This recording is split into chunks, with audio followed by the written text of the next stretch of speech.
I have regards to you both from Nechama. She can't join us today.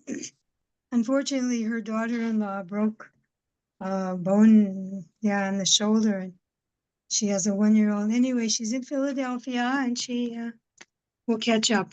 So that's the regards from her. Thanks, Alkalea. Thank you. She should have immediate refuah shalema. Yeah, amen. The daughter-in-law. Yeah. Okay, so welcome. We have a new beginning today. It's really exciting to be starting chapter 3. It's quite something, actually, that we've done chapter 1 and chapter 2. It's no small feat, really. So, just to summarize where we are. So in chapter 1, Reb Hillel really explained to us what the process of Iyun is and how it works, and described to us how when you do the Iyun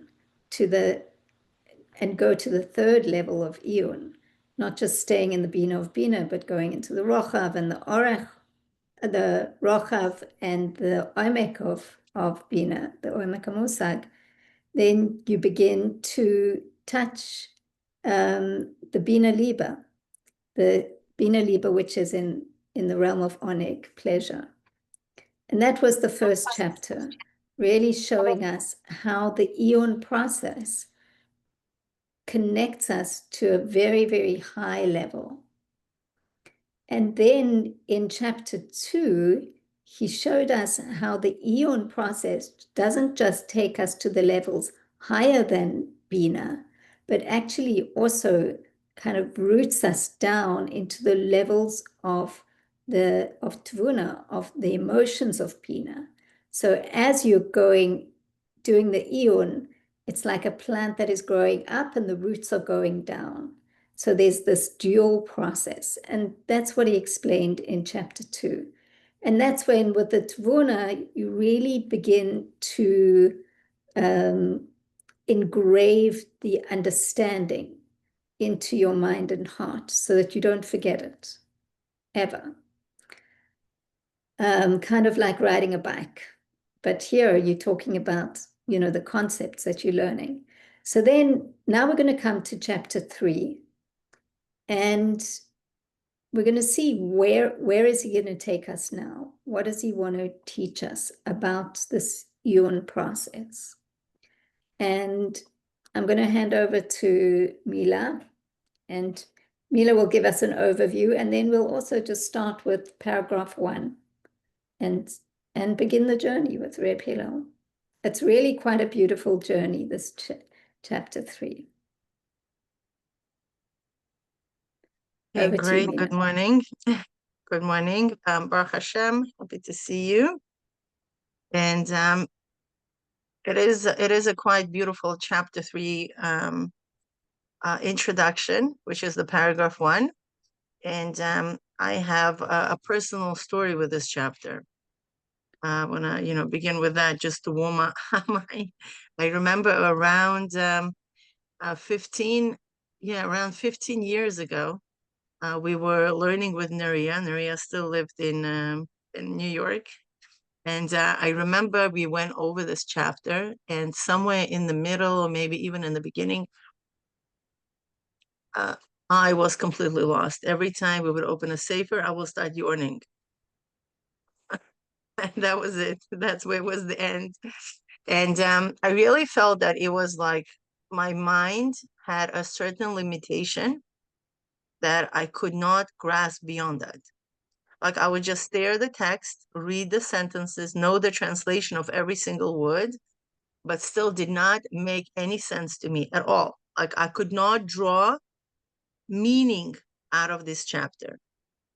And there were so many details, and I felt so overwhelmed. And my brain found a very nice tactic where it would just completely shut down.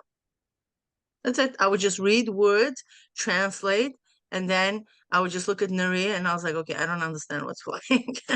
And we were like kind of in this for a very long time. And we felt like stuck, in a way. Like, what do you do now? Like, where you pick up on? It was Hashgacha Pratis. I had to fly to Israel for 1 week. And that's what I did. So I, had to help somebody get to Israel. She couldn't fly there herself. And Baruch Hashem, her parents paid my ticket. So I felt very, privileged, after completing my mission of delivering this woman to her parents. I, wanted to take advantage and see Eretz Israel. And that's what I did.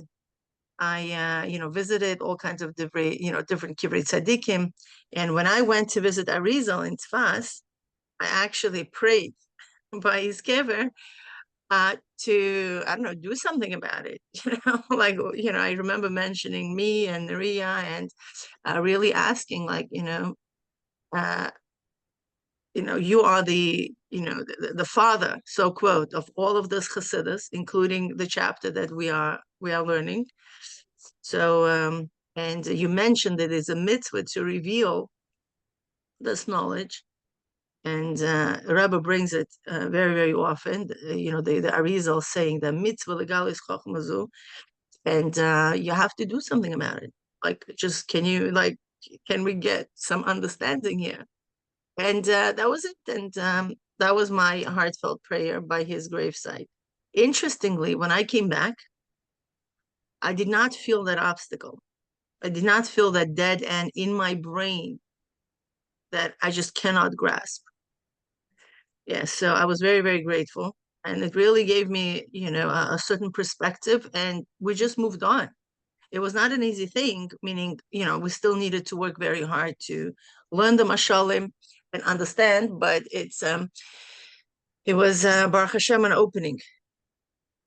So I guess, those who live in Eretz Israel could have the luxury just to drive up the Tzfas, take a bus.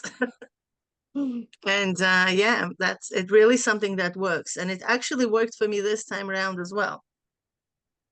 I definitely came, and when I was preparing for the Kuntrasei Spilus class and also for this class, I really do feel a certain shift. So davening by Kivrei Tzadikim, who one of the Kabbalists and establishment of this text, the inspiration, the life force behind it, definitely helps. So I use this opportunity for those of you who actually live there.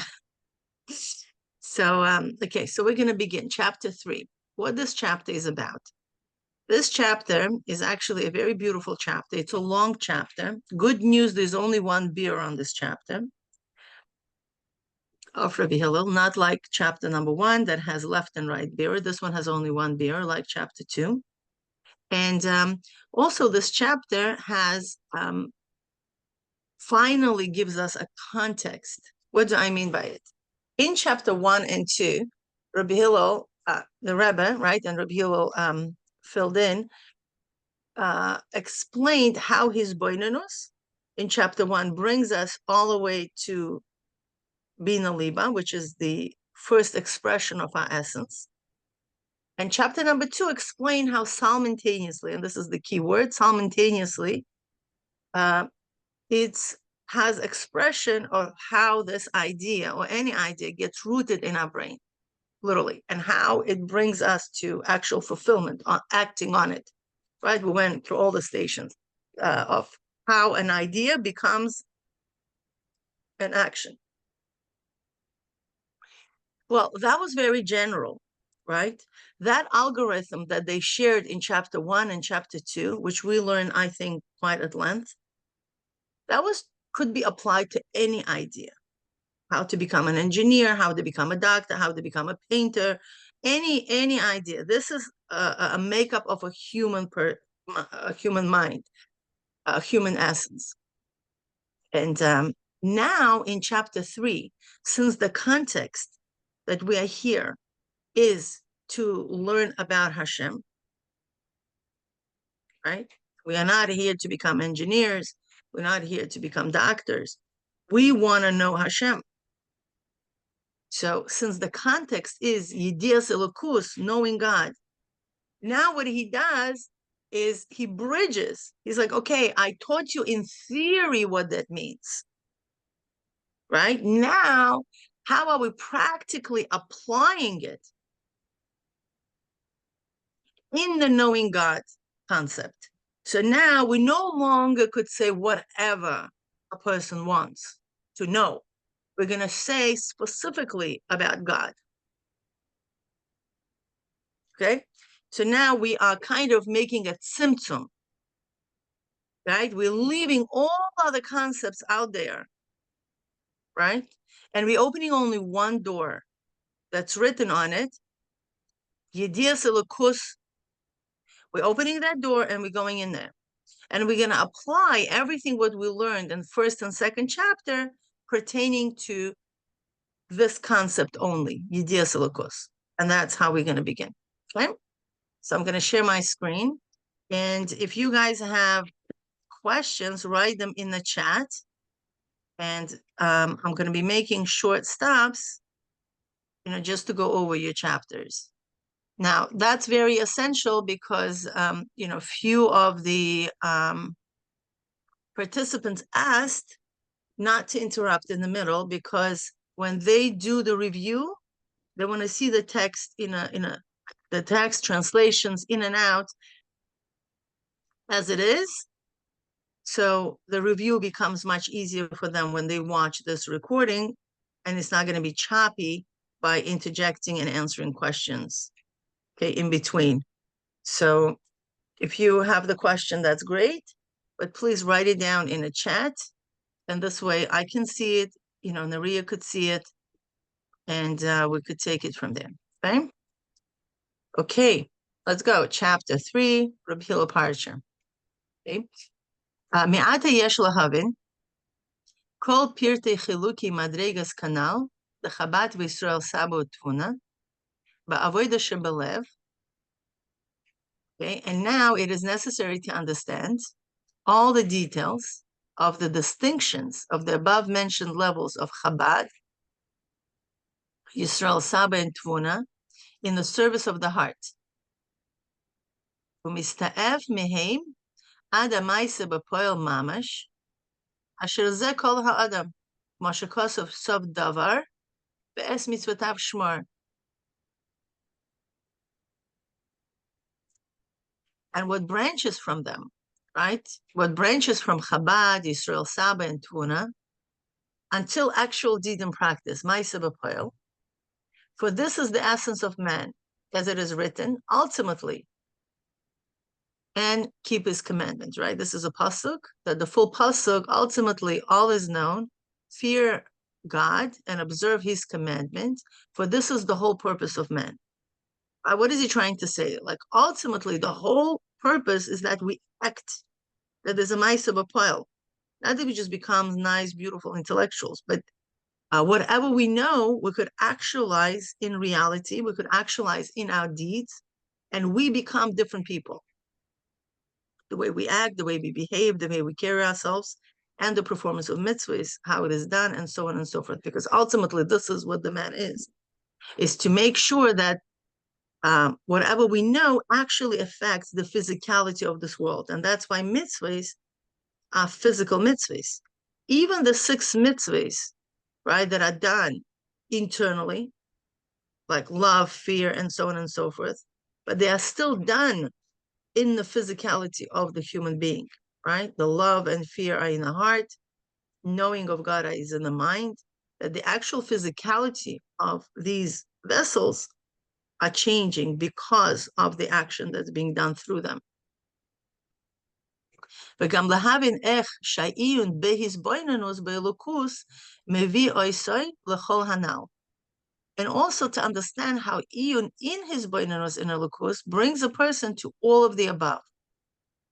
ולכן המצווה בידיעת אלוקוס נאמר בה לשון שמע דייקה, לשון הבנה, שהוא בחינת העיון הנ"ל. For this reason, regarding the mitzvah of knowing Elokus, the Torah uses specifically the expression shema, a term that means understanding, because this is the aspect of iyun as mentioned above. This we know.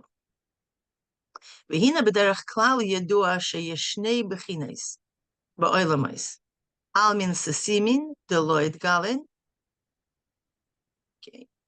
שהוא בחינס עולם האצילוס, הנקרא בשם ייחודה אילאה, על שם ייחודם במצל. Now, it is generally known that there are two categories of the worlds. Almin sesimin delo yizgalen. These are hidden worlds that are not revealed. This refers to the world of Atzilus, which is called Yechuda Ilaa, which is upper unity, on account of the unity to the Ma'atzil, right? Meaning how they are being united with Hashem. Meaning, he draws down a distinction between the consciousness and awareness in the world of Atzilus, the way they are being united with God, and the lower worlds. Now, the lower worlds, Almin Deid Galin, Shem Gimel Olamais Bi'ah, V'hamshacha Meheim, Humi Bechinas Malchus D'Atzilus, K'mashakosov Malchuscha Malchus Kol Olamim. Now, a second type of worlds, which is called Almin Deid Galia, right, which is the revealed worlds, are the three worlds of Bi'ah, Bria, Yitzira, and Asiyah, which receive the flow from the level of Malchus of Atzilus. That is written, your kingship is the kingship of all worlds. Okay?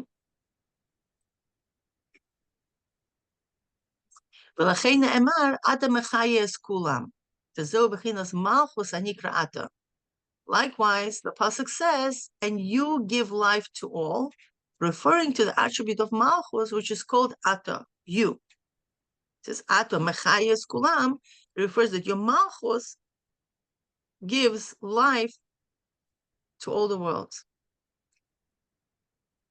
However,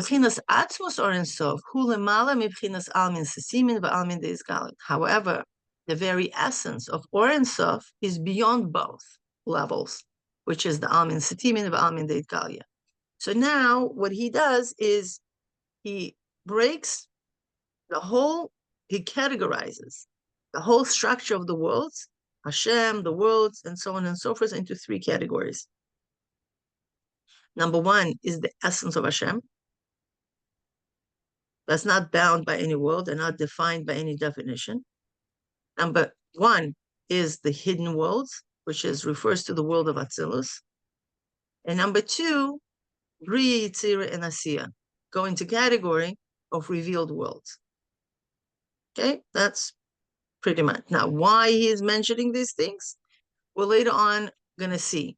But for now, he wants to establish a yisod. He wants to establish a floor for us, right? Like on Foundation. which is the foundation. Thank you. The foundation on which he is going to build us up to understand, what he wants us to teach.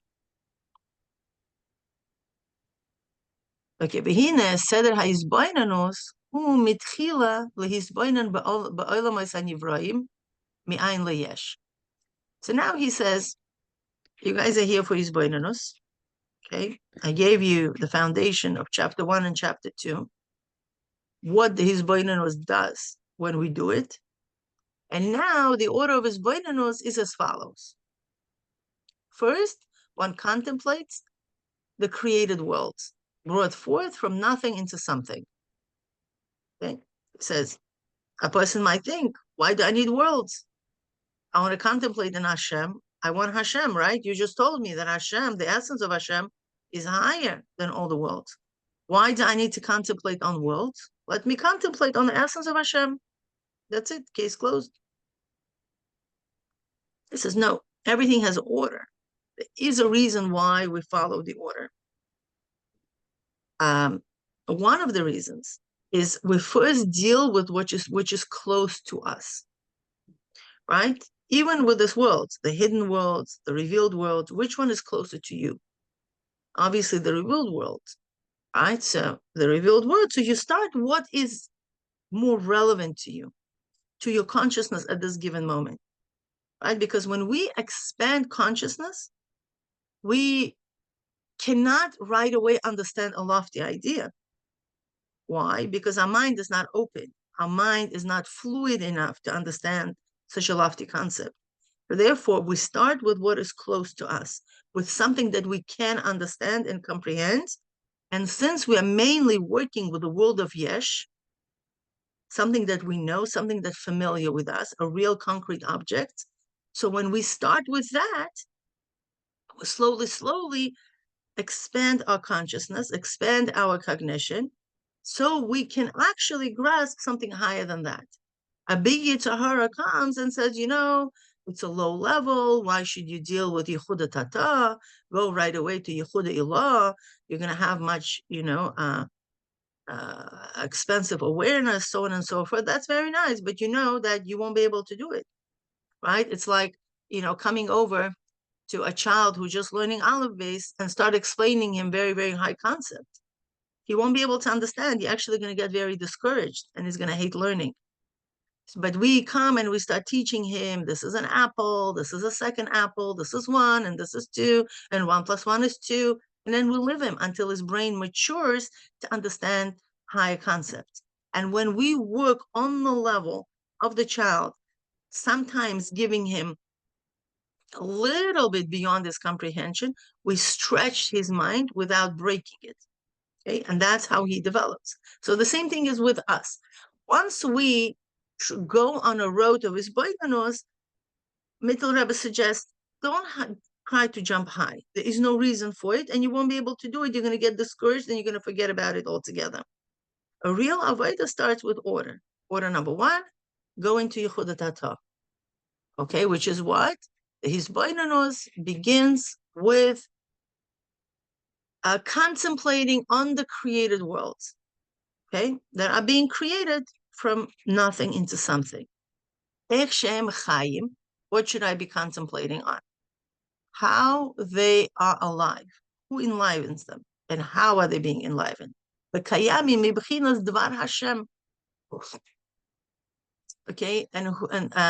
the word of Hashem that enlivens them. Okay, and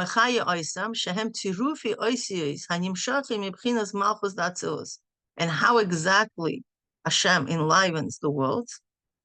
This life force comes through the combination of letters that extends from the level of Malchus of Atzilus, right? These are the letters. Each letter of the Hebrew alphabet has its own energy.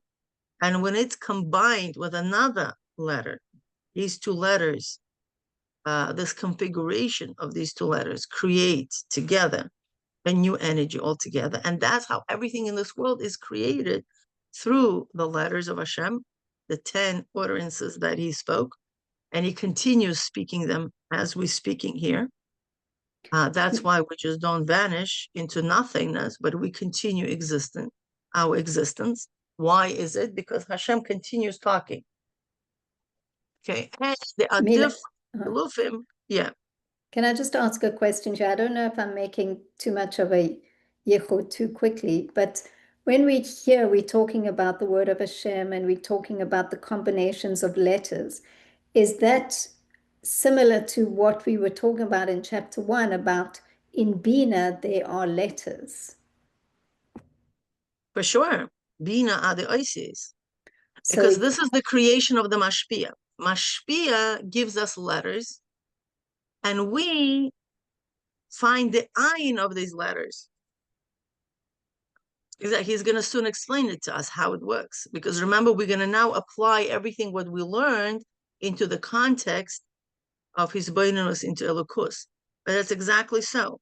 Meaning Hashem created the world. He spoke the world. The whole world, imagine it's like a big mimer. Right? And we, by studying this mimer, which is called creation, okay, engaging in something which is called Yechuda Tatoo, right? It's a lower unity. We need to find the ayin that creates it, meaning we're working with this yesh, okay, and we're trying to find the ayin that's created it, which is Hu Hashem.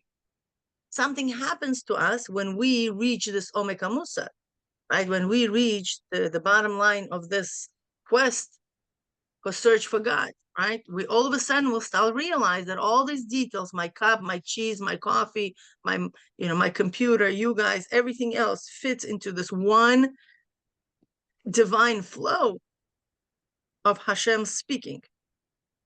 Okay.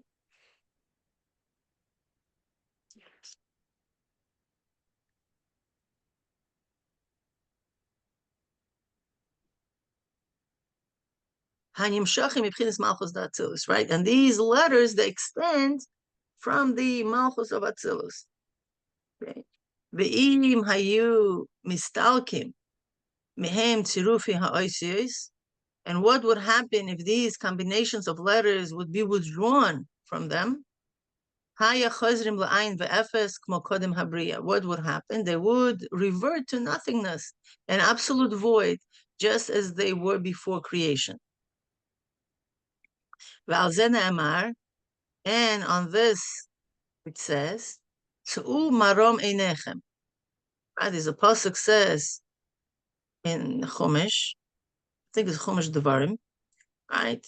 Right, lift up your eyes on high, uru'u mi bara ele, and see who created these. Ki marom hem hanivrayim mi'ain leyesh. What's marom? What's up high? Where should I look up high? Right, marom means the nivrayim, the creations, mi'ain leyesh, from ain leyesh, and by me lifting my eyes and contemplating on these creations. Okay, what happens? Well, zamar ur'u mi bara ele. And what should I see? Okay, I'm looking at all these creations. So what? And it says, and you should see ur'u histaklus, right? So the bottom line of my hisbonenus should be a vision of who created it. V'yasigu, and you should understand ha'emes, the truth, she'ikar hu koach haboreh hamechaya oisam shezeu mi bara ele. Right? And therefore it says, and see, that one should perceive and grasp the truth, that the essential reality is the power of Creator who gives them life. This is the meaning of who created these. Okay? What does this mean? So who created these? So these beings now, right? This creation that we see like thousands, millions of things every single day. Okay? Okay, the perception will be, the conclusion will be that the created beings are completely secondary to the divine light. For they cannot exist without it, even for a single moment. The Yechuda Tatoo, and this is hisbonenus in Yechuda Tatoo. Basically, he gave us a snapshot of what hisbonenus in Yechuda Tatoo means. Okay. Shehu yichud hamalchus b'nivraim, that this is the unity of Hashem's kingship in the created beings. Tzarich liyos mitchila, that this must come first. K'mo shekosuf, as it is written, zeh hashar lahadinai, right? That this is the gate for Hashem. That's it. That's the gate. That's where you begin. And from this, one comes to a higher hisbonenus, which is the aspect of Yechuda Ilaa, and it will be explained. So that's it. It's short and sweet paragraph. It's an opening paragraph. And now we could actually go ahead and take some questions and take it from there. Oh, as we finished our 11th one, right? Our 11th participant just joined.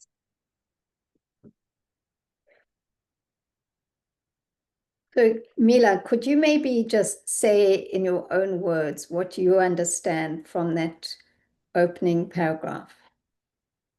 Well, first of all, he is adding new things to us, right? He's adding a context, which is what? that there are two types of worlds, hidden world and a revealed world. Hidden world is Atzilus, the revealed world are Bria, Yitzir, and Asiya, period. Okay, that's just what it is. Now, please give me a second. I need to connect my computer to the charger. So you would need to give me a second. And so I'm going to be, so, this is quite essential thing to understand, because if we try to grasp something that's ungraspable at this given moment, because we don't know what's hidden. There's a reason why this world is called, the world of Atzilus is called hidden. Okay, because it's hidden from us at this, given perception. Meaning our perception is not ready to perceive. So it's hidden. So what are you going to do? It's like a 1-year-old who doesn't know how to count is given high math equation. What are you going to do? It's hidden from him. Okay. So what he's, trying to teach us, Rav Hillel, and, the Mittel Rabbi is like, relax, work with your Bina, work with something that you can do. What do you mean can do? Can you touch the cup? Yeah, that's something everybody knows how to do. You identify this as a cup, kais, right? So the word kais possesses the energy that creates it at every single moment. That defines it, right? That this is the godly energy that's right now creating this cup. That's what creates it. When we go up and down on every detail of creation and bring it to the big cloud, something starts opening up to us. Okay. The world is not going to be detached details, but it's going to lead us to Yechuda Ilaa. And he makes a very clear statement in the end that Yechuda Tatoo will bring you to Yechuda Ilaa. So later on in the second chapter, he's going to explain that how exactly that will happen. How is that my perception into the world of Yesh will bring me into an understanding and comprehension of the world of Ayin, which is the world of Atzilus. But Mila, I just want to try and clarify, and I don't know if anybody else, is having these issues. So I want to try and clarify that what I understand that he's doing in this first paragraph, and he hasn't said it clearly yet, but I think that if we can clarify it before he does, that we already know everything that he said here, but now he's using different terminology. You correct me if I'm wrong. So the world of Atzilus and Yechuda Ilaa is Chochmah, as we knew it before. And Yechuda Tatoo and the world of Bia is what we understood before to be Bina. Is that correct so far? So that he's now giving us different terminology for the things that we've already learned. This is where I think that it can be confusing. So I'm just asking you if that's correct. So when he's talking about Yechuda Tatoo, and he's saying that that's where we need to start, it's where the letters are, the physical world that was created with letters. We're already familiar with the idea that Bina and Iyun, begins with the letters, as it were. And now he's just giving us a different context for that same experience and saying, okay, now you're going to do Iyun on Hashem. And the way that you begin to do that is with the lowest aspect of Bina, which is what we know to be the mashalim and the explanations and the words But what are the mashalim and what are the explanations of the words is now the physical world, in the sense that the physical, now I'm just playing with it, the physical world is a mashal in a sense for that which is above. So you start to do iyun on the physical world, and because that's where you can start, and that's the bina process. And then that will lead us as you go through the levels of it till you peel it away and you begin to see the Elokus, see the godliness behind the physicality. That's what I understand him to be saying Yeah, so far. pretty much, because if you remember, one of the mashalim of iyun process, right, is to find the omek, was mashpia and mekabel, right? So this mashpia and mekabel relationship that we have, right? Mashpia gives letters, okay? Right. And mekabel finds ayin in those letters, right? Right. Okay, great. So that's exactly what it is, right? So now Hashem is mashpia, we are the mekablim. Right. Okay? Hashem is giving us the world, puts us in it, and says, find me. I'm the ayin of this world. This is Yechuda Tatoo. This is the lower unity, where there is still a world, and there's a godly energy that creates this world. Okay. Yechuda Ilaa is different. Right? Yechuda Ilaa, the perception of Yechuda Ilaa is very different. The perception of the Yechuda Ilaa, there's only world. There's only Hashem exists. But how can we reach that level? Right? That's Das Elyon. Later chapters, he's going to put everything, fit everything, whatever we know, the structure, the iyun, that iyun leads to Das Elyon, right? Amakasadas, and to Mamik. He's going to lay it layer by layer on the concept that we are now exploring, which is, hey, now we're going to be doing iyun in Elokus. So he says, oh, you want to do iyun in Elokus? This was the whole purpose of knowing God. Now we are understanding all these concepts that he explained us about our structure, right? Into Elokus right now. How would that apply to Elokus? Okay. And okay, so I guess maybe we could start. If there are no questions. Well, let's see if there are questions. Does anybody yeah. have questions? You have to understand it well enough to have a question, right? I have a question / comment maybe. How would you connect it with the Tanya of today and yesterday, mainly of yesterday? I mean, Tanya of yesterday is like this big, beautiful cloud, right? Yeah. Right. I mean, it's a beautiful piece that Tanya of yesterday talks that due to our limitation of perception, right, we tend to interpret the godly flow that comes from above as something negative. But in reality, Hashem doesn't do anything negative. It's a big, huge thing, right? To swallow. You're like, oh, nothing negative. What about this? And what about that? And what about the other, right?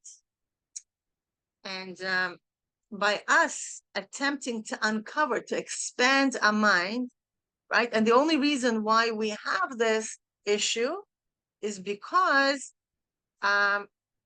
we cannot wrap our mind around Hashem, right? So we're limited. So since we're limited, what the flow that comes, by us, it's being interpreted positive, negative, right? It falls on the category of negative. But in reality, it's all positive. Okay, thank you. However, if a person works and expands his mind, meaning in our context, he does his iyun, he will see not only that these events, that these things, these creations are connected with God, but he actually will be able to reveal, right? And by the way, it's very much connected because in other places where the Rebbe talks about this concept that there's no bad comes from Hashem, he says that, but why we interpret it like this? Because that flow that that reveals itself as negativity comes from the hidden worlds. So we know which world it is, right? From the world of Atzilus, meaning we don't have the kalim to process Atzilus yet. So therefore it comes as negative, right? The interpretation of it as negative, okay? But if, let's say, the flow that comes from Almin Deit Galin, right, the revealed worlds, it usually comes as a positive because that's something that we could perceive, right? So the Rebbe's Eitzah is that, number one, we first need to establish that it's good, right? Meaning we'll literally say on any events that take place, it's good. So you automatically energize that event, you interpret that event as something positive, right? What is it? You're opening a door for you to perceive that this event is a positive event, right? Because it's like you become a co-creator with Hashem. Now we always a co-creator with Hashem. That's a given, right? So when something comes down and I say it's bad, right?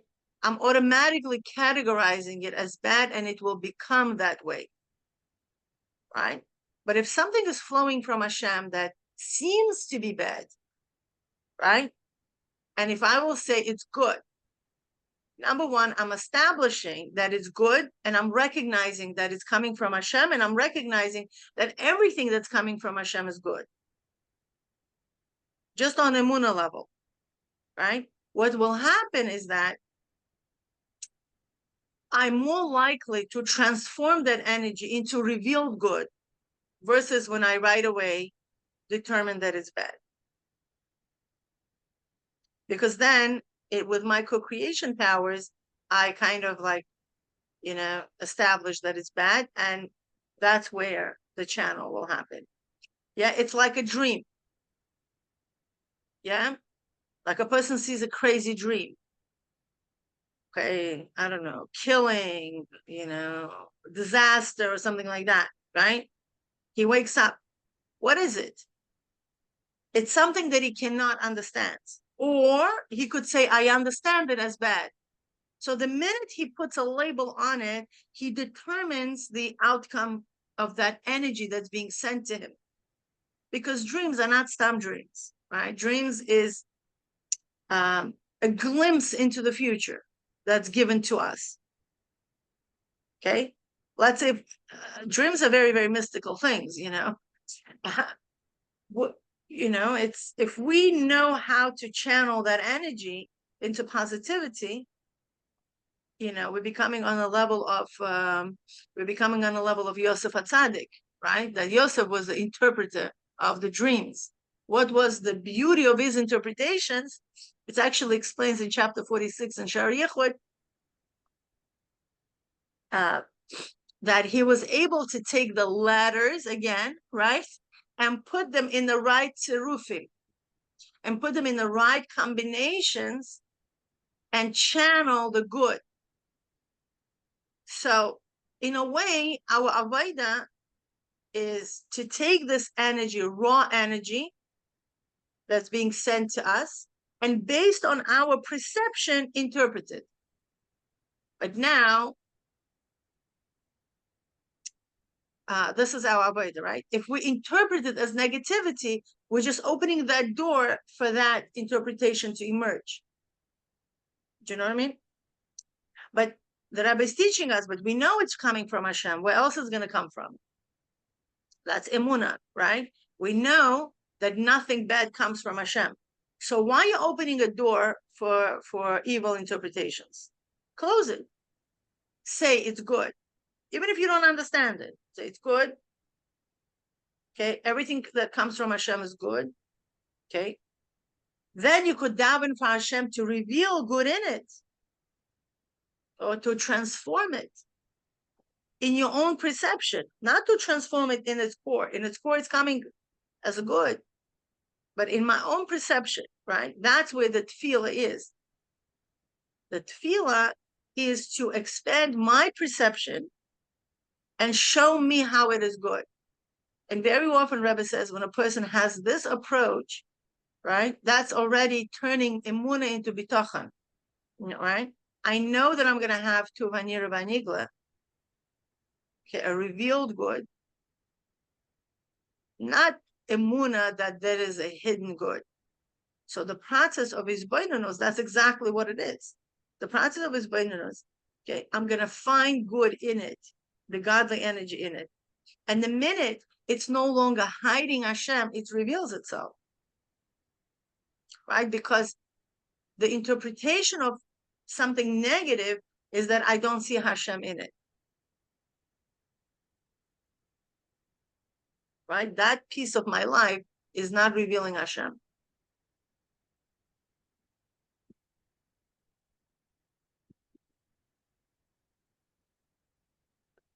And we're talking about, very difficult situations, right? We all know, I mean, October 7th, I mean, what good in it, right? Like, just face the reality. I have no idea, right? It's like beyond us. The whole nation was shocked. Even beyond the nation, Goyim was shocked. What was that? In one day, thousands of people, right? It just, one day, 6 hours. It was just, it's like, it's something that we cannot wrap our mind around. And if you read the yesterday's Tanya, that's exactly what it says. There's a limit.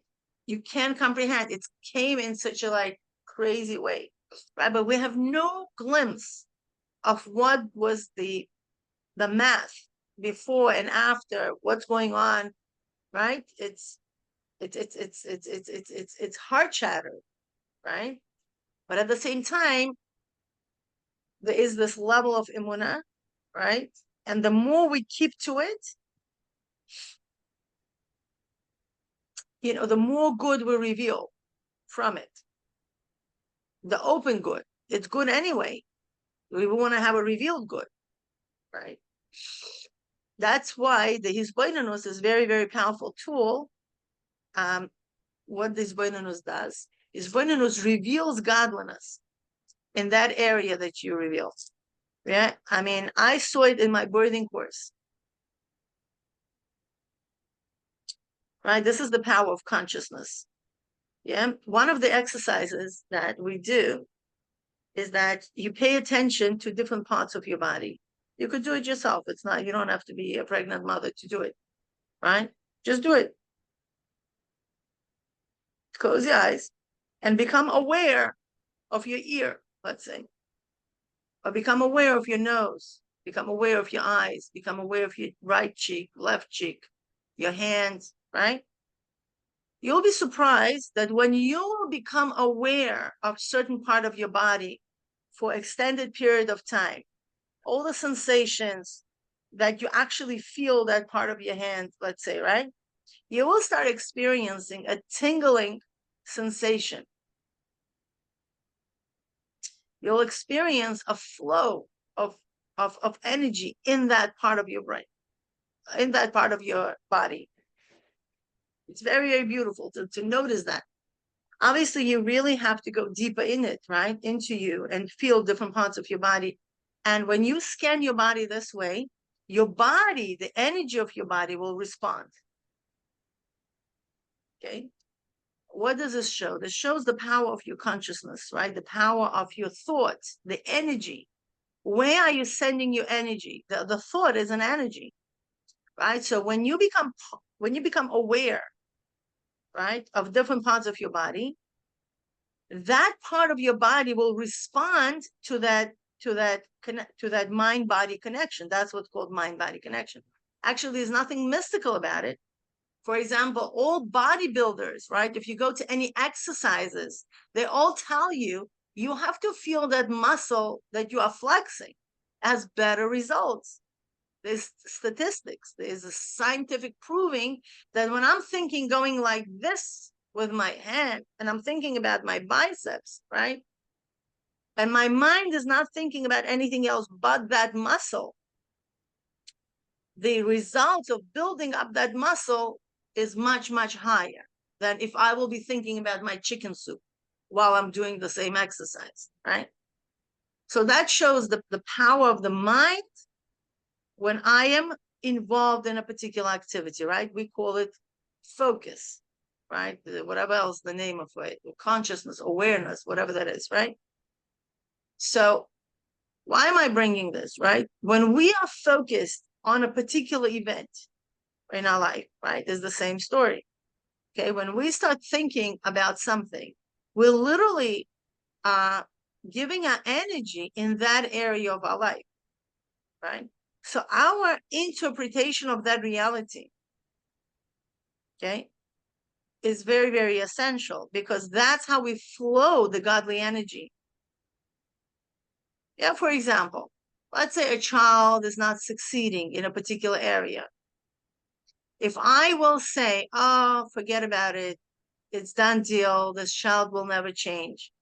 What happens at this given moment is that I am giving the energy for that reality to exist. And because of that, that reality will exist. This is the power of co-creation of a Jew. But if I will say, oh, interestingly, this is how it's opening up to me right now. But nothing that comes from Hashem is bad. That means it's good. I wonder how this situation, or I wonder how Hashem is going to reveal to me the good in it. So right now I'm opening a door for a good, a positive possibility. And you know what? There's so many interesting possibilities of how this event can play out. Right? So we're opening a door to something greater than what it is emerging. So we are becoming a co-creator and channeling that energy into a greater possibility. Right? And we all know people change. People change from one extreme to the next if we allow them to change, if we allow for that interpretation to emerge, right? So that's what hisbonenus is, right? The hisbonenus basically, I want to see, at least my kavanah is, I want to see how this world is harmonious from inside, right? I want to see, we all know it, it's all in Sfarim, right? Nothing is void of Hashem, and Hashem is the ultimate harmony, right? That puts all the things, all the details together. Okay, so how do I do that? So this is number one, is that by me having that kavanah, right? I rather live in the world that there's a creator that stands behind every single detail than the way the world tries to portray the world. Oh my gosh, this is chaos. Who knows what's going to happen? Trump is going to be elected. Netanyahu is going to go down. And the fear, right? You listen to the world talking, there's a fear, anxiety, nobody knows what's going to happen, blah, blah, blah. Everybody's being vaccinated. Now we're going to be with all the diseases. Now there's an AI. Who knows what's going to happen? You know, okay, I'm sorry. Yeah. I mean, this is what the world is, right? Other hostages are going to be released. Oh my gosh, what's going to, yeah, there's always like, oh my gosh, sensation is only all the bad things that happen in the world, right? It's like the world is collapsing, global warming, climate changes, and all that stuff, right? That's how the world interprets the reality. The question is, if this is what the reality is, I have no idea, right? So I have the Rebbe, right, that tells us, oh, guys, amazing, Yigezman Geulaschem, Mashiach is here, Hina Mashiach ba, and everything else, Tafshin and Aleph, Tafshin and Beis, right?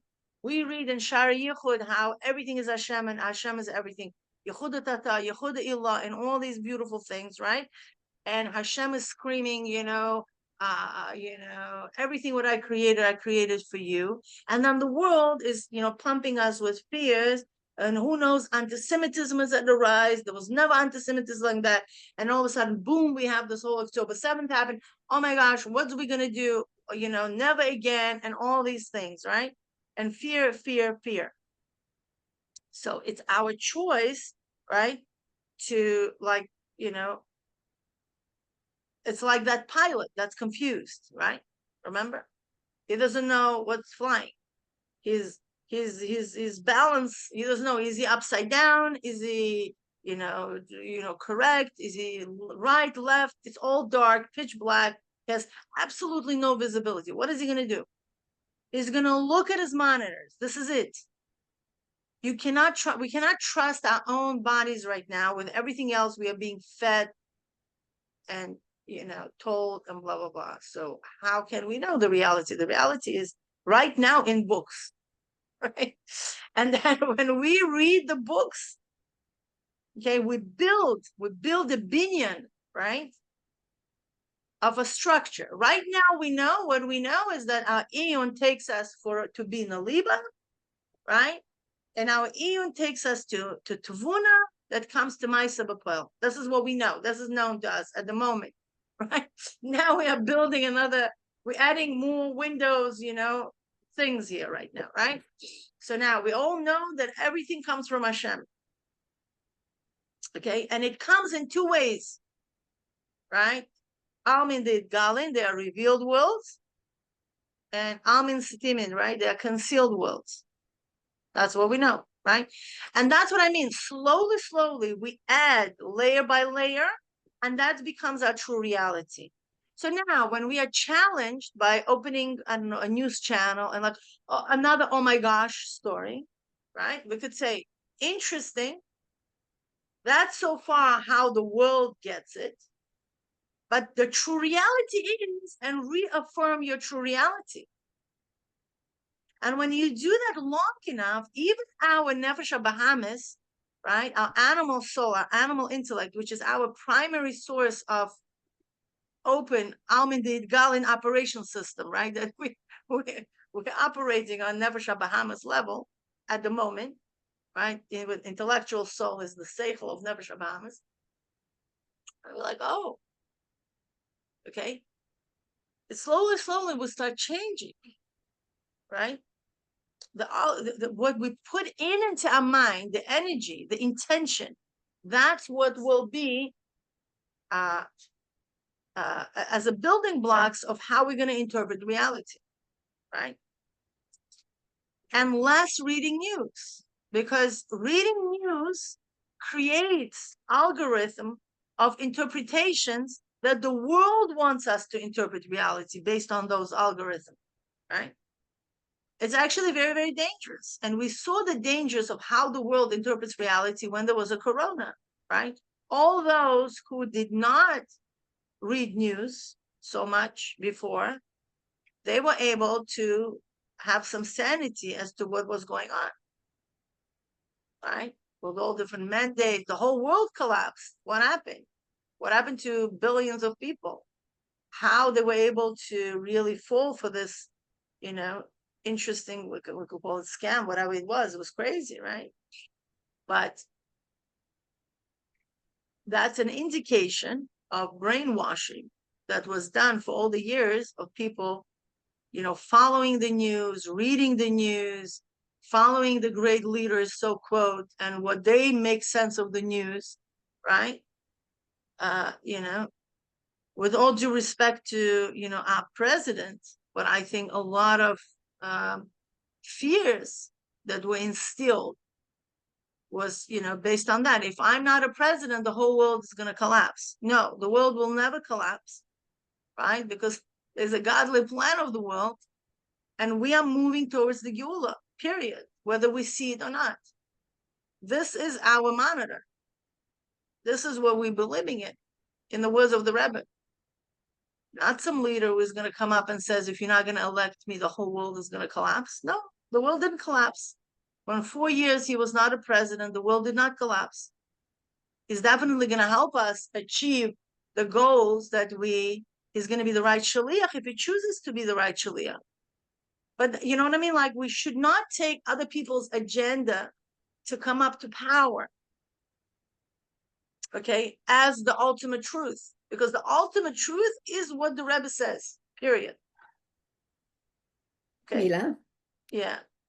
can I just suggest that maybe we go back to the text itself and maybe do breakout rooms and let people read the text, go take everything that you've said, go back and, get their own access to the text, do it in chavruta, just I think it's a one-on-one, beautiful idea. They could also do like do a summary or a like try summary to understand or a flow chart of the to idea. begin. Yeah. Yeah. The beginning, the first chapter, just to understand like what's the story there. Okay, let's do it.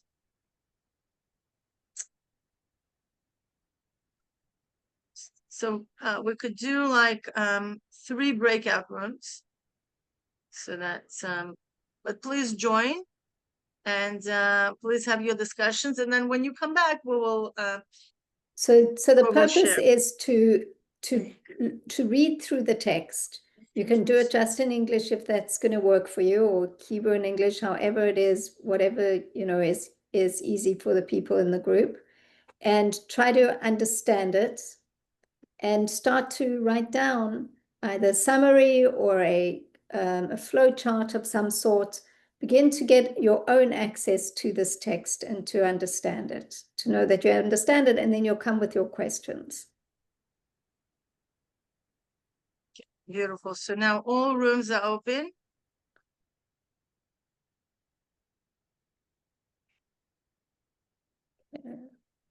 Yeah, for sure. You could join the rooms and then choose your mode. Listening or talking.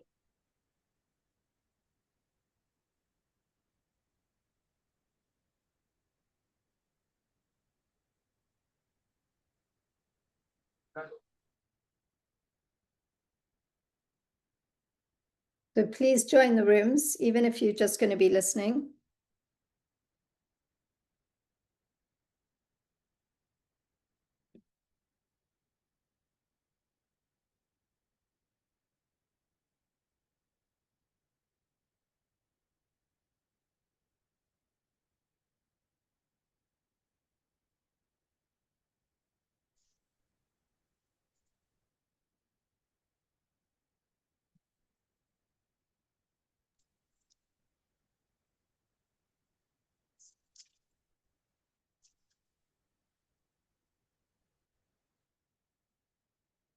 So Shosh and Miriam, you're going to join.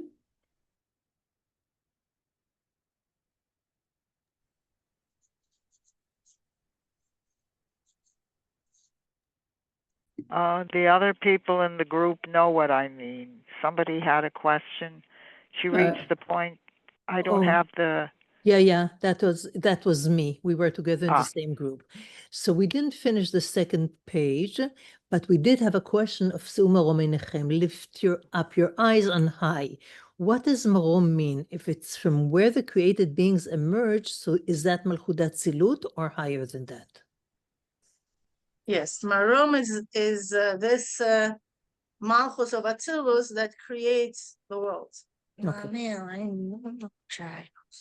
What's also interesting, if you take the first letters of those 3 words, Su Merom Einechem, what is it? Shema. Shema. So that's connecting it back to Shema. There's a Hayom Yom on that actually, which points it out. Okay. It shows an X. So are there any other questions or any comments? I have a comment that it's very good to have breakout rooms. Very, very good, because Yeah, because I don't necessarily have time to review things after the class is over, but this is a good chance Okay. to review.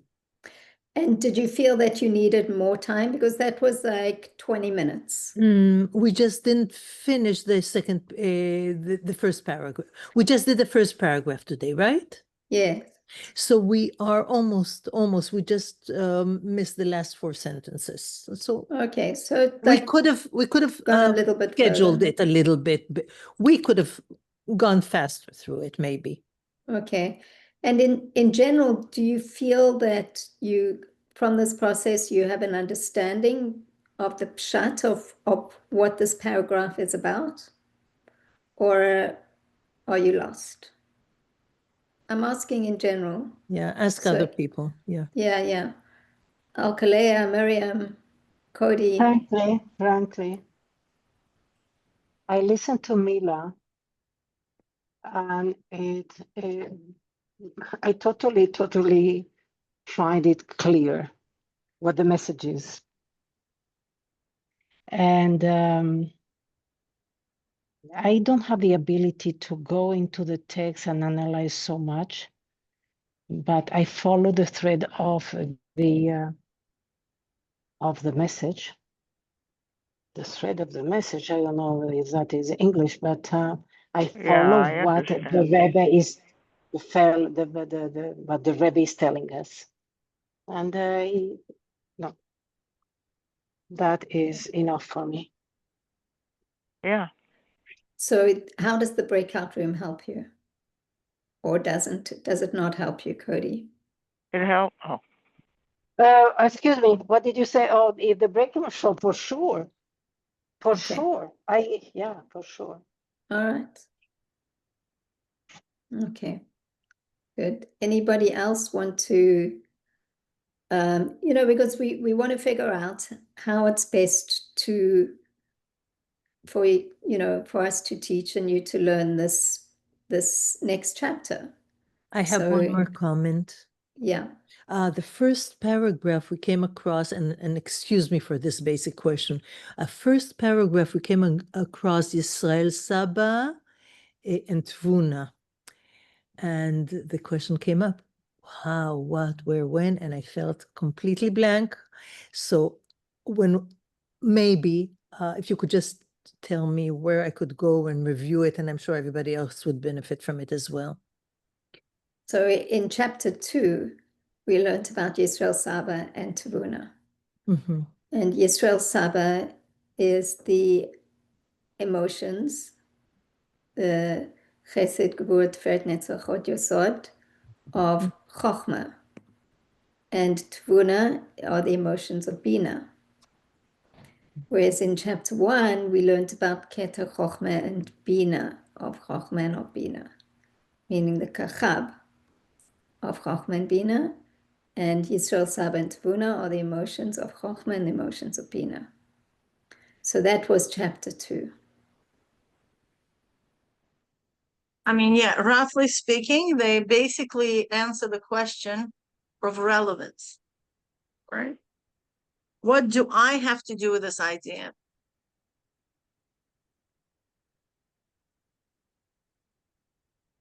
For example, like Elon Musk was like learning about all these beautiful Galgalim. And he said, you know what? I want to fly there, and I want to fly the whole world population there. Okay. He could have just learned it like everybody else was learning about it, right? Just nice thing to know, just to look cool, educated, whatever else, people learn for, just for themselves, whatever, just knowing it. Why not? And he took it a step further. He went into the midas of Chachma and midas of Bina, and he's still in the process of cooking them and generating them and saying, you know what? No, I want to fly there, meaning it's no longer a free-floating concept like a balloon, okay? But I'm going to put a string there and I'm going to pull it down. Pulling down where? To Maisa. Maisa Waika, right? The action. I want to fly there. In order for him to actually fly there, He had to go through the whole process of Yisrael Saba and Tuna. Okay? How? Do you really want it? Do you really, really, really want it? And how to build the craftsmanship and all that stuff, whatever we discuss, right? Of bringing whatever project there is from an idea into a reality. And by the way, I just listened, his 10th ship actually flew, right? Without being exploding in the air. Okay? So that shows his conviction. He wasn't giving up. He's like, no. 10 ships blew up in the air. And the 10th one, Baruch Hashem, it flew. I don't know what happened to midair, but I just saw headlines that it flew, finally. Okay? So this is what we're talking about. Which midas? Was it Chabad? No, not Chabad. Tagad, Nehi, right? Or Chachma, and so on and so forth. But that's chapter 2. Chapter 2, and they are short on Shara Yichud, so for you just to go through. And I believe Naria shared. But I did not label them. I think I should have labeled them instead of just doing 1, 2, 3, at least label them. What chapter 1? Yeah. You have to find it yourself, basically, but yeah. Okay, I think if anybody has any more questions or comments. I have a comment on going into on going into breakout rooms or something like that. I just have a comment that I think, kind of depending on the Sunday, how tired we are, etc. There are some times when you're just trying to grasp the information. We have a tendency to want to feel comfortable. I got it, and me for sure. Oh, I get it, I got it, and then it's just like, leave me alone. I don't want to become uncomfortable again and come to a point where I have no idea what's going on. So let's say let's say in my case, I learn it first, and then I listen to the class like, okay, I got it. Okay, I don't know if I feel like opening it again to a place in my mind where now I'm all confused again. Depends on, and I think probably for a lot of people that, we struggle between, do I want to just get to a point where I understood what you said, okay, like, let's just hang up. Or do we want to be left at the end of a Sunday class with, I don't know what's going on, because we moved up to the next level. So it's not a question, it's just a random comment, but I certainly know that, depending on how tired I am, whether I feel like being left with that mood of, I don't know, I knew it, I got it before, now I don't know what's flying, I don't know, whatever. And I just put it aside, and I don't have an appetite to look at it during the week. So, and I understand, because I learned from Shira Malka, like, get comfortable with not knowing and feeling uncomfortable. And I didn't make it there yet of feeling comfortable with that. I do like to feel again, like, I got it. Saratova, I think I will. Yeah. I wanted just one check, because we were in the same group together. Saratova, are you saying that the breakout room puts you into that space? No. Shaking your certainty? Well, we definitely ask more questions than I personally would ask. We definitely go on tangents that I wouldn't choose to go on, just because I want to keep my brain very, I want to keep it contained. I'm not saying I'm right. According to Shira Malka, I'm wrong. But I like to keep things contained. No, 1 second. Like, I got it. I'll tell you, I know exactly what you feel. But as we started in learning Kuntrasei Spilos,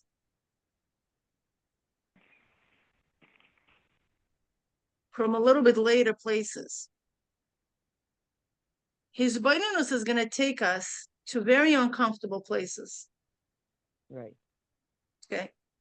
And we need to be ready to go through this, to break any perception. And let's face it, what we are experiencing in the world, the way we interpret reality, and the way we'll live our lives, it's solely based on our perception. Okay.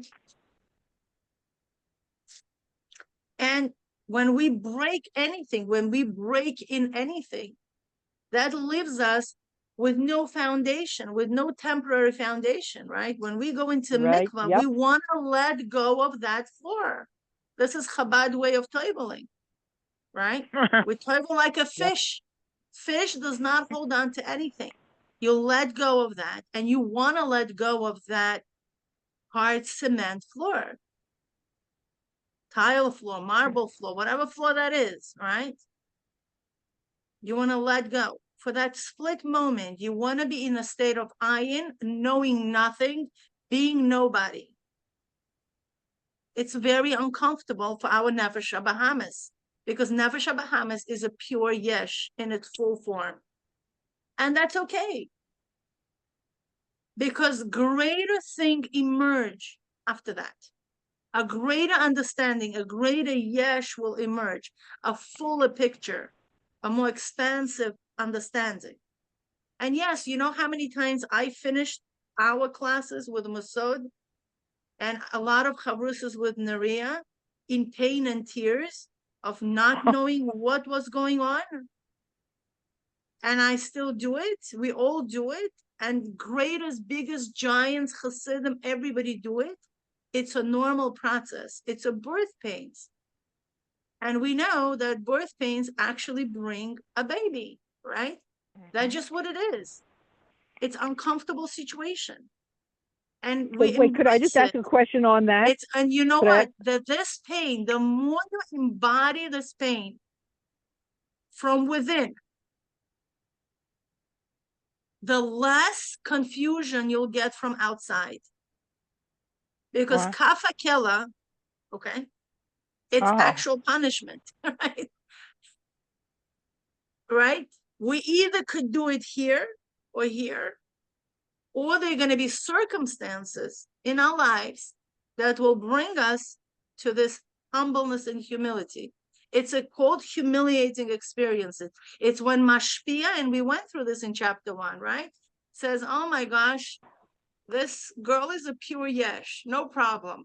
I'm just going to give her the idea that for that moment, she will be like, oh my gosh, I don't understand, right? It's a moment of us giving up what we understand, because our human brain, whether we like it or not, likes to cement things in a very nice package and say, you know what? I know it. I feel comfortable. I'm good. My self-esteem is 100. Okay, but you know what? We not always want it, because with our self-esteem, with everything else what we know up until now, we'll look around into our reality and we ask ourselves a question: do you like everything about it? No.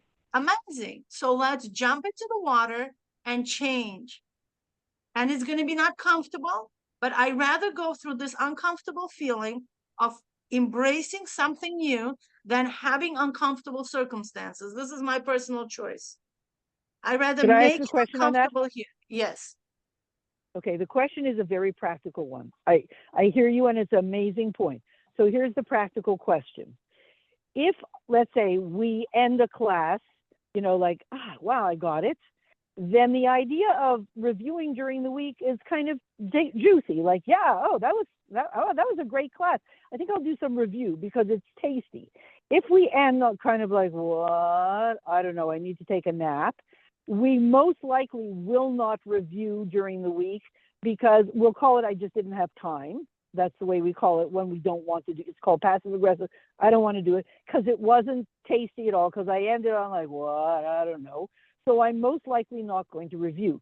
So what you're saying is amazing. The question is, therefore, is it better to end on like a good point, which makes me want to review during the week, or to end on a point where I don't know what's flying, although in truth it's better, but there's no way I'm going to review? Which one is better? But you're speaking completely subjectively. No, I'm asking about me. I'm asking about me. And that's okay. Right. So you're not going to review. But, you know, okay, it's fine. like, you know, once Rabbi Majeski told me a very good mashal. I don't know why, but it stuck with me for all the years. And it was really beautiful mashal. There was a truth seeker. Okay, he said there was one guy who spent all his life to seek truth. Okay? He went from town to town and spoke to great teachers. And he said, nah, this is no true. Nah, this is no true. Nah, this is no true. His whole life he spent on this quest. Finally, it was not finally, but just going down. And then he saw a cave. He entered this cave. This cave was full of beautiful light. He saw millions of candles being lit. And he sees this old guy with a long white beard lighting candles, one after another, one after another, one after another. So he comes over and he says, what's going on here? He says, well, these are the candles of all people that are in the world. Every time a new child is born, I light a candle for them. The guy says, oh, wow, this is amazing. And why? Some candles have more oil and some candles have less oil. And he says, well, because, we have different arichus yamim, different. Says, really? Do you also can show me my candle? He says, yeah, sure. It's right there on that shelf. He points on this candle and he comes very, very close to his candle. And unfortunately, he sees very little oil left. So he gasps. He's like, oh. And then he looks right next to him. Right next to his candle, he sees another candle with a lot of oil there. So what do you think he does? He takes a little bit and he starts pouring onto his candle. And all of a sudden, that old man with a long white beard looks at him and he says, what are you doing? You've been seeking truth all your life. You finally found it. Okay. I mean, it's a little interesting, Marshall. What I'm trying to say is like, okay, so sometimes we find truth. It doesn't taste good. So what are you going to do? But it's truth, Well, and as I'm not Alka, trying to one prove second, a point. and as Alka Yes. pointed out, it's subjective. It is very subjective. But then you know what? This is what it is. And consciousness philos, why I love it, is because it teaches you to be authentic. Okay, so you're not going to be on your high. You're not going to walk away with a delicious piece of cake and you would want to review it. But you know what? It's a reality. This is your raw process. And this is where you're at. And it's okay. Because this is where you stand. And it's no good or no bad. For everybody, this is just what it is. It's a reality. That subjective reality, the way it's being displayed and opening up right now. One second. We're I just want to in say, it. I'm not trying to prove a point. I'm simply asking literally an innocent question. If I end a class feeling like, wow, I don't know what's going on, should I say, that was great, that's perfect? Should I try to get to the point at the end of the class where where it's fixed or not You fixed? don't If you're force. saying No, not you fixed, don't. But great. that's the thing is, you do not force. What I would do, again, this is my subjective reality. Obviously, Hashem is leading you. That's what I tell myself. I don't know how, but Hashem is leading me. In this pain, whatever that might be, is a very strange experience. It's like, okay, I wonder how it's going to uncover good to me. You specifically asking a question about how you feel about this class without knowing what's flying. Okay, so I don't know what's flying. Hashem, show me what's flying. Point me in the right direction. And, without forcing the outcome. I think this is something that we need to avoid by all costs. Do not force yourself. Be authentic. Feel where you at. And if you are at despair, okay. If you are at despair, you don't feel comfortable, you feel overwhelmed, whatever that is, just name it and ask yourself a question. How is Hashem going to take me out of this? Yeah, here, you're not trying to force positive outcome. For example, imagine you're going on a date. Is every date has to be like, oh my gosh, like, no, some dates you're like, I don't know if I want to do anything with this guy. Bye. I'm telling the shotgun no, right?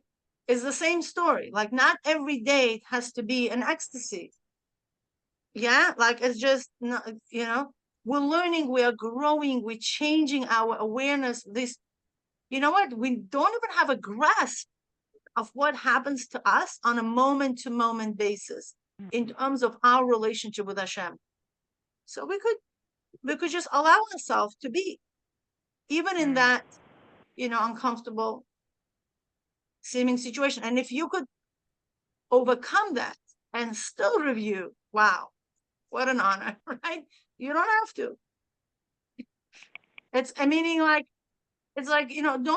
don't force yourself into something, or like push that, like an expectation that every class is going to take me to, I don't know, to atom of my neshama. Not always. Yeah. When I'm listening, I'm going through a process. To me, it's like Hashem is guiding me very gently. It's not about the words. It's about the fact that I'm on a path, and I'm allowing myself to go on that path. And yeah, sometimes if someone asks me a pointed question, I might get a little bit frustrated that I cannot give the specific answer. But that's not, I'm realizing what it's about. It's about connecting to Hashem, connecting on a much deeper level, and allowing myself just to be led by whatever is in front of me. This is what I see now. It's going to change. The analogy of the fish floating around, I'm here, I'm there. And the floating itself, learning to let go, it's a big one. Does that make sense? 100%, Tzivi. I'm hiring you to record my meditations. Because as you were saying, your voice has so much melody into it. I'm like, that would be amazing. No, seriously. Like it I'm puts serious me on also. I'd love to do it. brainwave. I'd love it. Yeah, okay, good. So Okay, Mila, we're at the top of the hour, and I think that we yes. should. One sec. I just want to hear shut it down. Nuria's comment on this, because Nuria, I know that you would like us to do review during the week. And I'm not trying to be obnoxious. What I'm saying is, when I end the class not really understanding, I'm probably not going to do review. When I end the class doing understanding, having it more in a box, which isn't so much getting it right, I'm more likely to do review. So which way would you prefer? Is the ikr to make sure we do review during the week? You see what my question is? To be honest, after 2 years of studying, the ikr is that that each person should decide for themselves how they want to approach this. So, I feel like you're asking if Mila and I feel obligated to give you like some pleasure so that you'll want to do review. I don't know if that's our goal.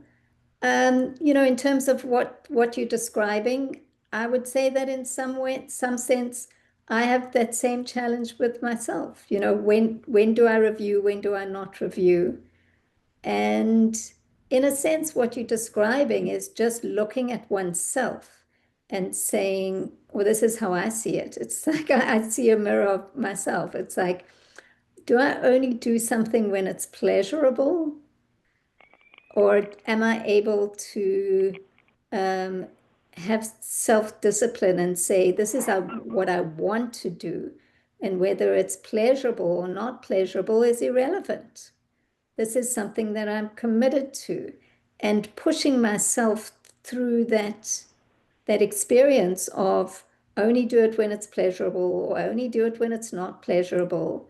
It's really a self-growth experience of what is my commitment to myself, and just noticing how I function. Do I only function on pleasure? To some extent we do, but in order to get pleasure, we know it with every other discipline. In order to get pleasure, I have to go through some periods of displeasure. I just think about exercise, for example. If we only do exercise when it's pleasurable, we'll never do it. The pleasure comes after doing it for a while. And then there's a Yechuda, and then there's Ilaa, it's up and down. And the Rebbe always said, the Rebbe always looked at things from a very positive bias. And he always interpreted the Yechuda as a preparation for the Ilaa. So, that's what the Rebbe has taught us in many ways. And the rest is just working with ourselves. And it's a challenge. So for each person, it's a challenge. But, we spoke about really at the beginning of all this, that this is not a regular class where you go and you get like a lecture that makes you feel good. We're doing a text-based class, and it's not about, it's not about tying it all together and applying it. And there are many classes, where you can go and get that. And I'm not saying that it's negative. It's just not what this class is.